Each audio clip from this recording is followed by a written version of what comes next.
কোথায় যাচ্ছি, কি করব সারাদিন আজকে সবই শেয়ার করব আপনাদের সাথে। হ্যালো এভরিওয়ান, আসসালামু আলাইকুম। কেমন আছেন? চলে আসলাম আমাদের আজকে নতুন আরেকটা ব্লগ নিয়ে। তো আজকের ব্লগে কি থাকছে, কোথায় যাচ্ছি, আশা করি দিনটা বেশ ভালোই কাটবে। তো চলেন, আজকে আমার ইচ্ছা পূরণের দিন বলতে পারেন একটা কথা। সাথে হ্যাঁ, সবই ইচ্ছা পূরণ। তো প্রথমে যাব আম্মুকে নিয়ে একটু ডক্টরের কাছে। তারপরে হচ্ছে যাব ইসে ডক্টরের কাছে। ওখান থেকে আমরা যাব হলো একটু মার্কেটে। দেখা যাক কি হয়। তবে তার আগে অফকোর্স আমরা ব্যাংকে যাব টাকা তুলতে। টাকা ছাড়া তো কোনো কিছুই সম্ভব হবে না। তো যাই হোক, চলেন যাই। বাইরে বের হইলাম, হওয়ার পরে দেখি আমার ফুল গাছের কি অবস্থা।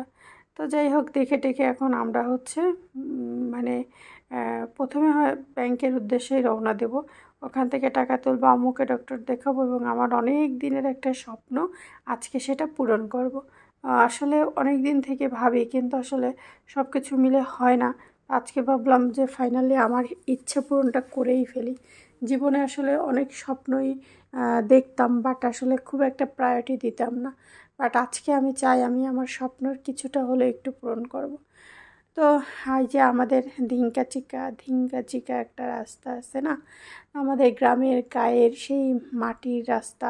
এখন আমরা অবশ্যই একটু একটু ইট দিই আর কি, কাদা টাদা পাড়াইতে পাড়াইতে। তো আর কি বলবো, এখানে তো পানিও থাকে, দেখছেন আপনারা। যাক আলহামদুলিল্লাহ, কিছুদিন পরে এই রাস্তাটা আর এরকম থাকবে না। তখন আমাদের রাস্তাটা শহরের রাস্তা হয়ে যাবে। বিকজ আমাদের এইখানকার এই রাস্তাটাই 100 ফুট হয়ে গেছে, পাশ হয়ে গেছে। ঘরবাড়ি যা যা ছিল আশেপাশে সব ভাঙতেছে, অনেক গাছপালা কাটাকাটি করতেছে, মানে মোটামুটি কাজ শুরু হয়েছে। আম্মু আমারে বলতেছে যে, আমি আম্মুকে বলতেছি আমি তোমার আগে চলে গেলাম। আম্মু কয় আচ্ছা ঠিক আছে, দেখা যাক। তো যাই হোক, আমি কখনোই আম্মুর সাথে হেঁটে পারি না। এবার আমরা যাব একটু ডাক বাংলায়, তাতেও আমাদের মিনিমাম প্রথমে রিকশায় উঠতে হবে। তারপরে হচ্ছে রিকশার থেকে নাইমে একটা ভ্যানে উঠতে হবে। ভ্যানের থেকে উঠে তারপরে আবার ইজি বাইকে যেতে হবে। কী যে এক যন্ত্রণা, সে কথা আর নাইবা বলি। মানে এত বিরক্ত লাগে।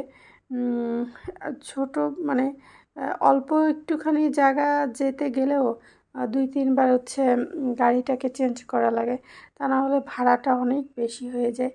তো যাই হোক, আমরা এই যে প্রথমে রিকশায় উঠে তারপরে এখন যাচ্ছি। পরে আমি অবশ্য আর নামি নেই, চিন্তা করলাম যে এই মানে আজকে 2-3 বারই মানে রিকশা আর অটো পাল্টানো লাগছে রাস্তার কারণে আর কি। তো যাই হোক, আমরা আসলে ব্যাংকে গেছি, আমি সেখানে টাকা পয়সা তুলতে পারি নাই, কারণ আমার অ্যাকাউন্টে কোনো টাকাই ছিল না। এখন তাই বলে কি না খেয়ে থাকবো? অনেক ঘোরাঘুরির পরে এখন চলে আসলাম খাবার খেতে, কারণ আমার প্রচণ্ড খিদা লেগে গেছে। এখন অপেক্ষা করতেছি কখন খাবার দেবে। আর কয়দিন আগে নাকি আবার এখানে মারামারি হয়েছে, সেটাও একটু ভয়ে কাজ করতেছে। আমি চিন্তা করতেছি যদি এমন কিছু হয় আমি পালাবো কোন জায়গা দিয়ে। তো যাই হোক, আম্মুকে অনেকক্ষণ ধরে না খাওয়াই রাখা হয়েছে। এখন আমরা দুজনেই এই যে বিরিয়ানি খাইতে বসে গেলাম।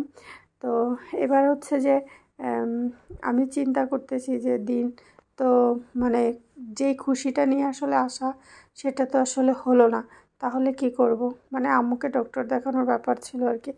যাই হোক, আর হয় নাই। পরে আব্বুর জন্য খাবার পার্সেল নিলাম। তো চিন্তা করলাম যা আছে কপাল, আজকে নিজের ইচ্ছা পূরণ করেই ছাড়বো। আসলে আম্মুর ডাক্তার যেহেতু দেখানো হয় নাই, আব্বুর খাবারটা নিয়ে আমরা চলে যাচ্ছি আমার নিজের কিছু টুকিটাকি জিনিস কিনবো। দেখেন কত সুন্দর সুন্দর ক্লিপ। তো যাই হোক, এখানে অনেক কিছু আছে। এত এত সুন্দর দেখে খুব ভালো লাগতেছিল, দেখলেই মন চাই কিনি। আর এই ফুলগুলো তো না বললেই নয়, অসম্ভব লেভেলের সুন্দর, ভীষণ ভীষণ সুন্দর এগুলা। কিন্তু দাম একটু হইলেও বেশিই লাগছে আমার কাছে। তো আমি এখান থেকে কয়েকটা আসলে পাতা টাতা নিলাম আর কি, ঘর সাজানোর সিদ্ধান্ত নিছি তো তাই। তো যাই হোক, কী কী আসলে এখান থেকে নিলাম সেটা অবশ্যই আপনাদেরকে দেখাবো। আর আমার রুমের ভিডিওটা তো অবশ্যই আপনাদেরকে দেখাবো। তো যাই হোক, আমরা লতা পাতা যা কেনার ফুল টুল কিনা হয়ে গেছে। এখন কি কি ফুল কিনলাম সেটাও আপনাদের সাথে শেয়ার করবো না।